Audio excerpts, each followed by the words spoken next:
North Korea on Thursday said it was planning to fire missiles over Japan to land in the ocean near Guam in what may be a shift in its weapons testing program, not a threat of an immediate attack on Guam and its U.S. military bases.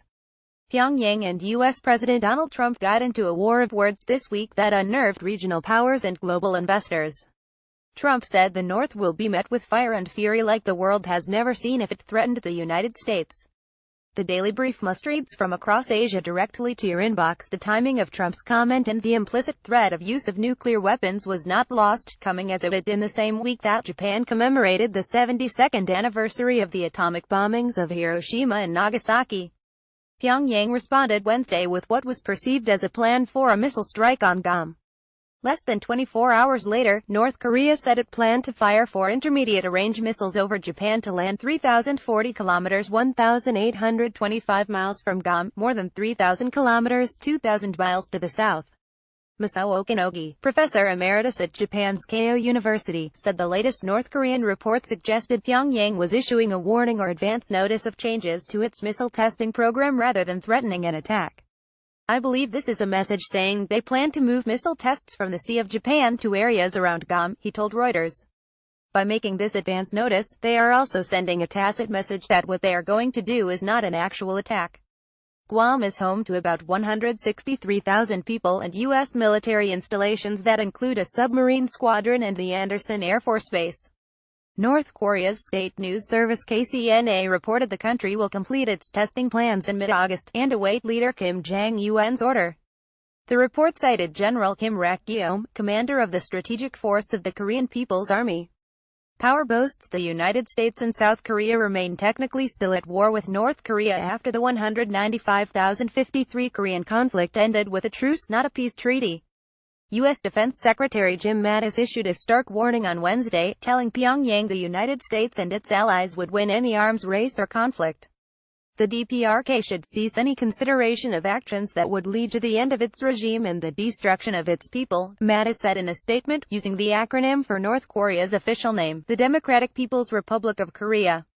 Tensions have risen since North Korea carried out 2 nuclear bomb tests last year and 2 intercontinental ballistic missile tests in July.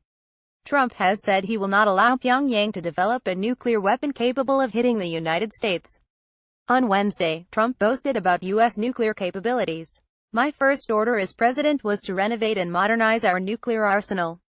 It is now far stronger and more powerful than ever before, Trump said on Twitter.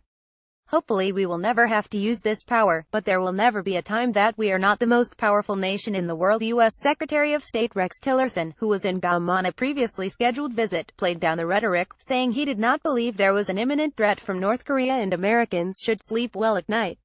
Earlier on Wednesday, Guam Governor Eddie Colvo dismissed the threat and said the island was prepared for any eventuality with strategically placed defenses.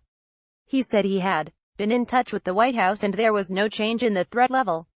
Confrontation. While North Korea appeared to be responding to Trump's fire and fury comments with the threat to Guam, it may also be Pyongyang's angry reaction to the tougher economic sanctions imposed by the UN Security Council on Saturday. The sanctions, approved by China, North Korea's main ally, and Russia, which both have a border with North Korea, threatened to reduce North Korea's export earnings by a third, or $1 billion. UN members approving the sanctions, including Russia's and China, will pay dearly, North Korea warned in a statement on KCNA. North Korean leader Kim Jong-un supervised a ballistic rocket launch drill of Hwasong artillery units of the Strategic Force of the KPA. Photo KCNA via Reuters. Pyongyang accuses Washington of preparing for an attack on North Korea under the guise of what the U.S. calls a preventive war and has said any plans to execute this would be met with an all-out conflict. It is a daydream for the U.S. to think that its mainland is an invulnerable heavenly kingdom, according to a KCNA statement. Washington has warned it is ready to use force if needed to stop North Korea's ballistic missile and nuclear programs, but that it prefers global diplomatic action, including sanctions.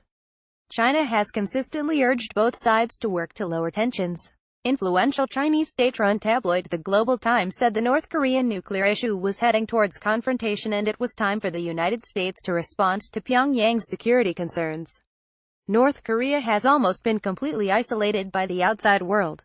Under such extreme circumstances, Pyongyang will weigh all its possible options, it said in an editorial on its website on Thursday. Washington should stimulate Pyongyang's desire to engage with the outside world and return to the international community.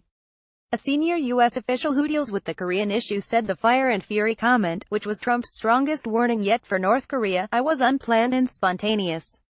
There had not been any discussions about escalating the rhetoric in response to Kim's statements or about the possible effects of doing that, the official said.